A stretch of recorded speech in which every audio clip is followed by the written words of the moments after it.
When interest rates rise, a lot of folks who have variable rate mortgages feel the pinch. And specifically over the course of the last couple of years, we've seen interest rates rise at an extremely high level very quickly. There's a lot of reasons why this has happened, and we're not going to talk about it in this video here today, but we're going to talk about in this particular video specifically what it looks like if you want to lock in and some key considerations that you should be thinking about if you're thinking about going down that road.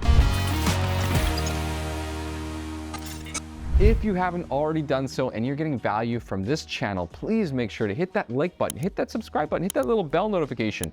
It means a lot to me and it helps me to continue to provide great content to people like you. So you're thinking about locking in your mortgage and you're not quite sure, or you're thinking it's a good idea. Let me just break down to you some key considerations that you should be thinking about, and specifically what the process is to locking in your current variable rate mortgage. Now, let's just start off with the process. Plain and simple. The first thing, if you're thinking about locking in your mortgage, it's important to note that you can only do so with your current lender if you want to lock in without requalifying. We'll talk more later about requalifying and why you should do that. But for today, if you aren't able to qualify and you want to just lock in your term, it's only possible with your current lender. Now, the best way to find out the different terms and conditions are to reach out to your existing lender and ask them the following questions. Number one, what are all my different lock-in terms and interest rates available? Specifically, can I take a 4-year, 3-year, 2-year? What are my terms?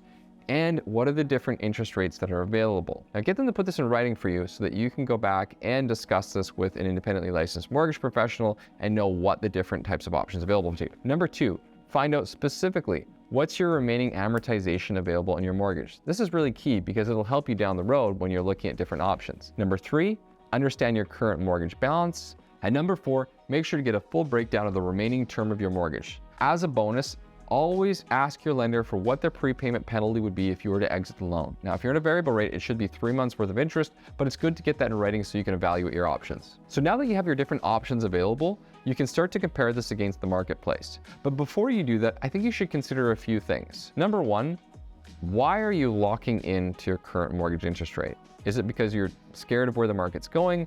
Is it because you heard someone say that rates continue going up? Is it because something is changing in your personal lifestyle? Is it because you can't sleep at night? Understand your specific why. It's going to be different for you than it is for someone else. So if other people are saying things, don't listen to what they have to say. Do your own research. Remember, unfortunately, even though interest rates are probably going up in this moment, they won't go up forever, and they will eventually come back down. The reality is we just don't know for how long. You also want to evaluate your own personal situation.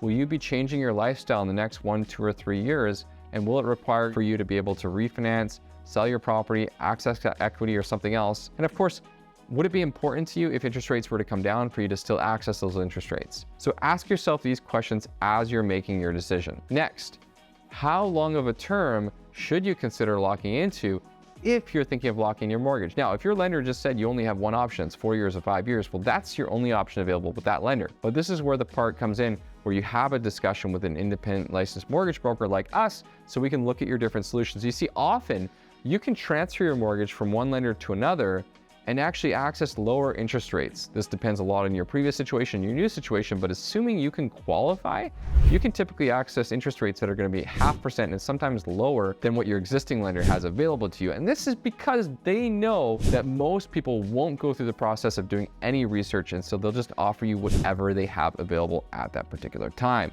So if you are thinking about exploring your options and you're thinking about switching, sometimes it doesn't have to do only with the interest rate, but it also has to do with the length of term remaining. Because if you wanted to commit to a locked-in rate because you didn't like the fluctuations, but you might not be in your home for the next 5 years, you may only want to commit to a 2-year term if you believe that interest rates are going to come down, or because you want to exit the loan at the end of those 2 years. Another option, if you refinance, is to be able to access different term options like that. Now, in addition to that, if you are thinking about the lock-in, this time, above anything else, to take a look at your personal cash flow situation.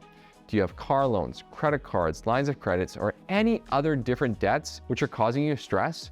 Because if anything else, this could be the time that you could consolidate this all together into a single mortgage payment and reduce your debt load. While you don't want to continue to do this over and over again, it might be the right situation for you at this time with interest rates being at a higher number. Now again, if you're thinking about getting a lower interest rate, consolidating debt, looking at changing amortization or payment, or at term length, In all of these situations, you want to talk to your mortgage broker because we can explore the different types of term options. And as you can see, there are probably more questions that you need to think about than just, should I lock in today? I hope this has been helpful, and I hope that it's helped you determine whether or not it makes sense. And if you'd still like to ask any other questions or explore these options, make sure to reach out to us, send us a message, and we'd be happy to provide you with a consultation to see if it does make sense for your situation.